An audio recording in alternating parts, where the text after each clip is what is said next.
next year? Yeah, I feel like as a defensive line, I feel like we got a lot of guys that can contribute, and new guys like TJ Bush, Naquan, Crowder. Yeah, I feel like we got a lot of guys that can go up there and attack it. I feel like we should be pretty good.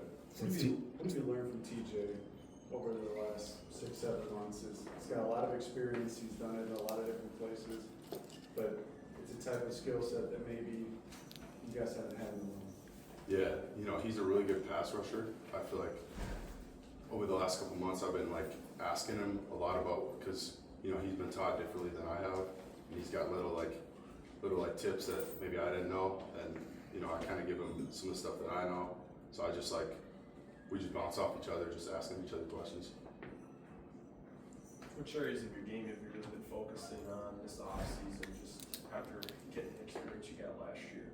Yeah, this offseason I've been working on diversifying as a pass rusher. I feel like it's only going to help if you got more moves in your bag, you can do more things. And I've been working on like being better in the run, being able to play the run a lot better. And Anthony Smith talked about the defensive line, in the lines of the bad boy Detroit Pistons. You see that in your crew? Yeah, we got a lot of tough guys in the D line.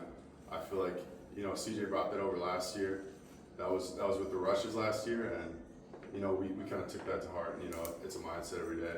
And now it moved on to the D line, and I feel like they're taking it on too. Anything else I mentioned, you guys having a little bit of friendly competition for who's going to get to the quarterback first.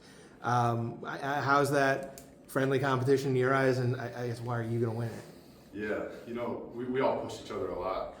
There was a lot of times last year where, I get free, but Ant got there first, and he would get the sack. So I feel like we're all working really hard. Yeah, it is kind of a race to see who can get there first every time. Who stood out at D tackle? I know there's a lot of turnover at that spot. To me, I would say Naquan has stood out the most, but Zion wasn't healthy during the spring, so Naquan stood out the most to me at D tackle. And Theo getting back in the mix too. I know he's a really good player, so he's gonna have a big impact there too. You saw your biggest snap jump last year and found yourself there in Big Ten play. So for a guy like Riley Sumlin, another North Dakota guy who's attempting to make that same jump this year, what types of advice are you trying to give him, knowing that the Big Ten slate can be a gauntlet? Yeah, I would tell him just to keep faith. It's not gonna be easy right away. It does take some adjusting to, but keep faith and keep going, keep working every day, and you'll get better. You'll get used to it. Carter, you look at how when you have that compressed space, being a pass rusher, how fast the game moves. How quick do you have to be ready to activate your move and pick up on tendency of the tackle and then kind of set it up over the course of games? Yeah, that's also another thing I learned. It's a lot quicker in a game than it is in practice. So you gotta kind of have a plan going up there, and even some things might change. Tackle might say differently, but you gotta be ready to adjust on the fly too.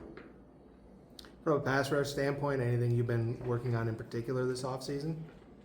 I've been working on setting on my moves, having everything look the same, but then you'll change it at the last moment. I feel like that can really it sets up the tackles more.